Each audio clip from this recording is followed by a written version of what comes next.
राज्यातील आणखी एक पुतण्या काका विरोधात उभा राहणार आहे। सांगोल्याचे शिवसेना शिंदे गटाचे आमदार शहाजी बापू पाटील यांचे पुतणे संग्राम पाटील हे राजकारणात येतात। त्यांनी शरद पवार गटाचे सर्वेसर्वा शरद पवार यांची भेट घेतली आहे।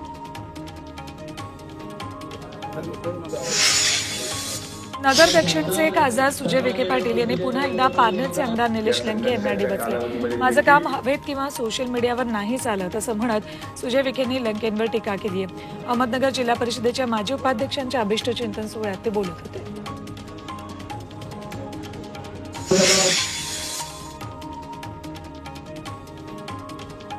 भाजप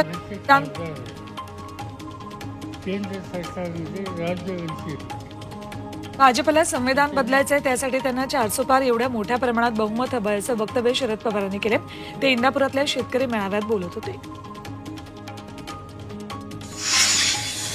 अमृत नोनी आर्थो प्लस ये एक प्रूवन फॉर्मूला, इसमें मौजूद नोनी फल के गुण और आयुर्वेदिक जड़ी बूटियां शरीर को जरूरी पोषक तत्व देने के साथ साथ हड्डियों और जोड़ों के घिसने, उनमें होने वाले सूजन और दर्द को रोकने में मदद करता है। दर्द मुक्त जीवन के लिए अमृत नोनी आर्थो प्लस। सभेतून संजय राऊतांनी मोदी, फडणवीस आणि अजित पवारांवर जोरदार निशाणा साधला।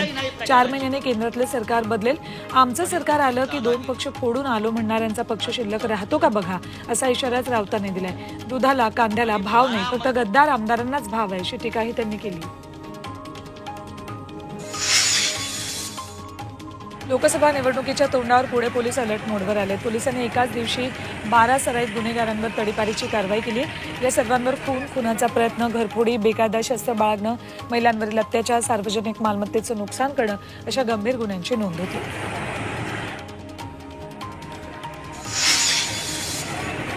धाराशिवमध्ये लोकसभेचा उमेदवारी अर्ज भरण्यासाठी मराठा तरुणानं सोयाबीन तारण ठेवून तब्बल 1 लाख रुपयांचं कर्ज घेतले। धाराशिव तालुक्यातील कारीतल्या अमोल जाधव यांनी कुटुंबातील 4घांचे उमेदवारी अर्ज भरण्यासाठी 3.5 टन सोयाबीन सरकारी गोदामात तारण ठेवले। धाराशिव जिल्ह्यातून 1000 उमेदवारी अर्ज भरले जाणार आहेत।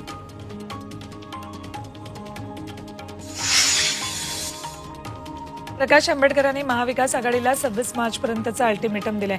महाविकास आघाडीतील भांडणं मिटवा आणि आमच्याशी बोला असा निरोप प्रकाश आंबेडकरांनी महाविकास आघाडीला दिलाय। तर शाहू महाराजांना बिनशर्त पाठिंबा देणार असल्याचं आंबेडकरांनी जाहीर केलंय। तसंच काँग्रेसच्या 7 जागा जाहीर कराव्यात, त्यांना वंचित पाठिंबा देईल याचाही त्यांनी पुनरुच्चार केलाय।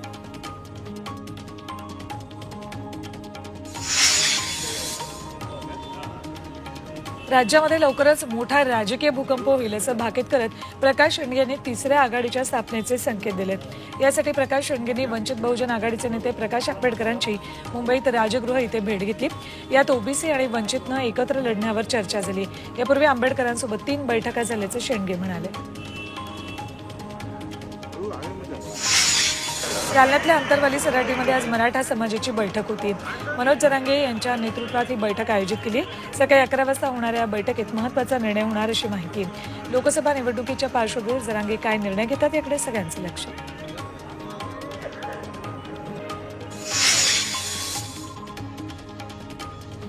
नगरच्या पारनेरमध्ये जरांगेंची सभा झाली।